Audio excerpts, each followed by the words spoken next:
The sounds of A and E are very confusing when we are teaching them for the first time to children.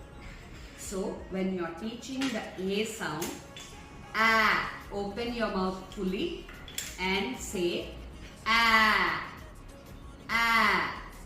For the E sound, put the fingers next to the mouth and pull the lips back.